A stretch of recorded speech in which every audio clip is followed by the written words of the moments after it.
All right, well, congratulations. How are you feeling after that performance? Oh, just so relieved. It's been a tough year, and after my last fight, I just knew I had to come and get a big win and make a statement, and I'm just finally glad I was able to do that. Is that kind of how you pictured it going tonight, or did you see something else happening in there?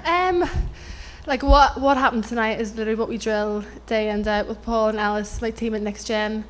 You just have such a fantastic team. Since I've made that move, I just feel like it's like the secret ingredient I needed to develop as a fighter, and it's just what we've done for months and months and then it's just hard work every day.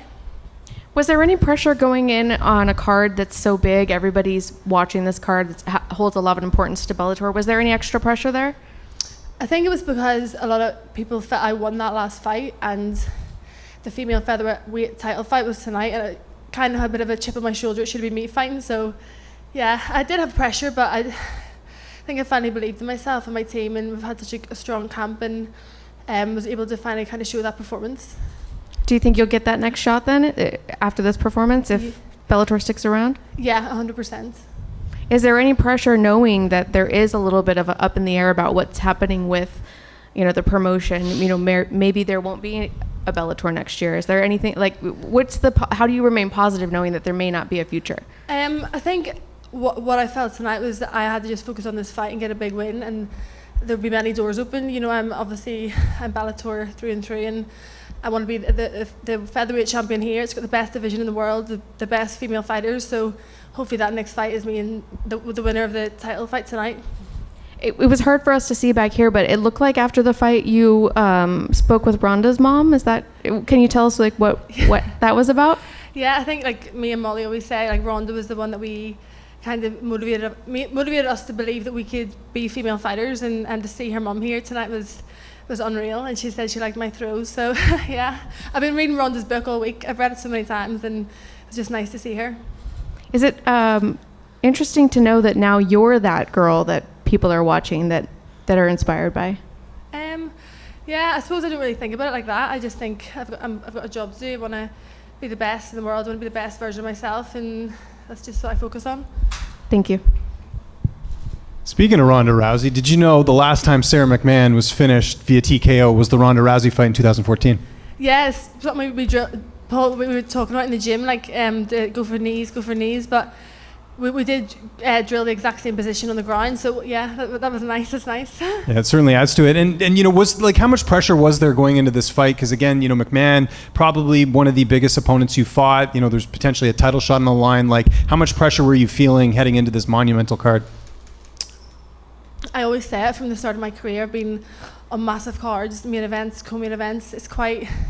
Every fight is a lot. It's a lot of pressure, a lot of expectation from me, and I have to juggle being a mum. I have to leave my daughter for months on end and do 2 flights a week to get to camp, and it's I just don't want to let people down. I don't want to let my team down, my family down, my daughter down. So I think that's the biggest thing. I just want to come out here and make them proud. See Meatball Molly over there getting emotional. What's it like having her around during fight week? I'm sure she keeps the energy up. She's got a great personality. I mean, it's probably infectious having her during fight week. Yeah, I always say she's such an asset. She's invaluable. I wouldn't be able to do it without her. And not only fighting, just life in general. She's just the best human being, the best person in any situation in life. It's amazing. I believe pre-fight you said that Cyborg you think will win tonight. If that is the next opponent, how do you look at that fight stylistically? Totally different to the last 2 camps. It's going to be a totally different stylistic of fight, but I really trust in my team, and at Next Gen they're the best, and we'll come up with the correct formula to win that fight. I don't see why not. It's anybody can be beaten, and if we just prepare correctly, we can do it. And just last one for me. Hanging out with Molly tonight. How are you guys celebrating? I know Molly, I don't think she'll get you in any trouble. Well, hopefully not. She's who knows where we'll end up tonight.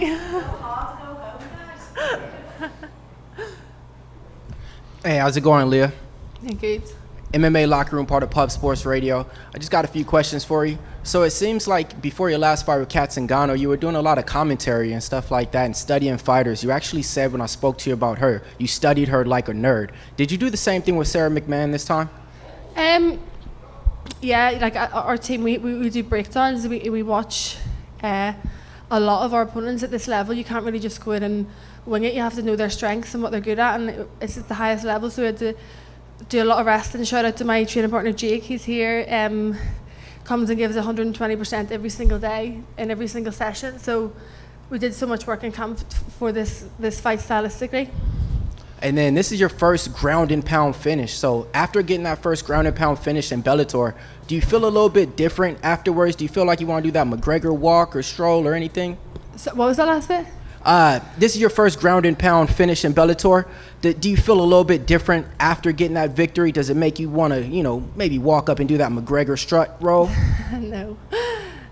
It's just something we've been working on in camp.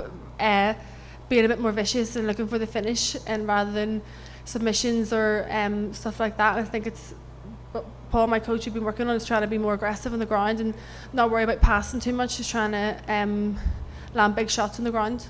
And it seems like you're a trendsetter, not just in MMA, but in the fashion too. Seems like when you showed up to that Dublin event, you definitely had the outfit on that had everybody's eyes turning. So is there anybody that gives you like stylistic tips like that, or any tips you got for any women out there in the world? No, I have the most boring life ever. I sit in my apartment or I'm at the gym, so I'm always looking for, if I get one night out a year, I make sure it's something nice. But thank you, that dress is my favorite. Leah, right over here, congratulations. How do you put into words a night like tonight? Louise Mackay walks out there right before you're fighting. You got your BFF Molly in the corner cheering you on, and then you pull this off against someone who's such a veteran in Sara. I mean, how does one even tell that story like next year? I don't know. This has been such a hard year for me. I think I've seen some of the darkest days, and just to keep pushing through. And Molly's such an inspiration. She's come through so much in life that nobody knows about, and just being around people like her makes you believe you can just keep going no matter what shit life throws at you, and no matter what people do to you, you can just keep coming back and proving them wrong. Can I ask, what are those personal battles, week to week leading up to a fight? Because on the outside, Leah McCourt, she's got the documentary that aired on BBC and obviously was in big fights. And, you say that this was a tough year. I mean, just what are some of those things you had to overcome to get here? I could be here all day talking about it. It's a lot emotionally. Obviously I'm a mum. I've been through a lot this year, but just keep trusting God and His plan, and keep believing that I'm here for a purpose. And I just want to inspire other people to just not give up, and no matter what shit happens, just keep going, keep pushing forward. Two final words from me. There's always a lot of talk about how hyped the crowd is at the 3 Arena in Dublin, but these last big fights been here in Southern California. I'm assuming you don't mind fighting closer to home, but is there something to traveling and kind of getting to this point in your career where you're not just in Europe, but they're bringing you to the States for these big fights? Yeah, definitely. It's we're not going to be doing this for a long time, and to have these memories and travel with the team, and the madness that happens fight week, and the madness that's happened the last 2 weeks that I'm sure we'll talk about. It's definitely blessed and very grateful to be here, and never ever take it for granted that I get to do this, or get to spend every day with the people I do in the gym, and just real good-hearted people. So yeah, I'm very lucky. And then finally, since you've been at this level, what are you most proud of in your skills that you've been able to improve since you've been a Bellator fighter? I don't know. What about? Yeah, I think being more aggressive and finishing the fights, and looking for a finish rather than a win. Yeah. So Leah, I don't know if you're excited enough right now. You just beat one of the greatest women of all time, and you probably just set yourself up for a fight with another one of the greatest women of all time. If you win these fights, you've etched your name into the history books completely. What does that mean to you, making your name like a legacy in the sport? Yeah, it does mean a lot, but I think if you watch any of my fights afterwards, I'm kind of content for about 10 minutes, and then I'm like, what's next? I don't really settle. Even though before the fight, I'm like, I'm never doing this again. I'm never fighting again. I'm so nervous. Hi, what is the most that you miss when you're out of your country fighting? My daughter, Isabella. Okay, and what is next for you for your next? I need to go home and be a mum for a bit. I just can't wait to go home and do the school run and just have a bit of a normal life. But no doubt I'll be on the phone to Paul in 2 days asking him when I'm fighting next or what's happening. But hopefully the winner of the title fight tonight, that'll be me in Belfast. in March. Thank you.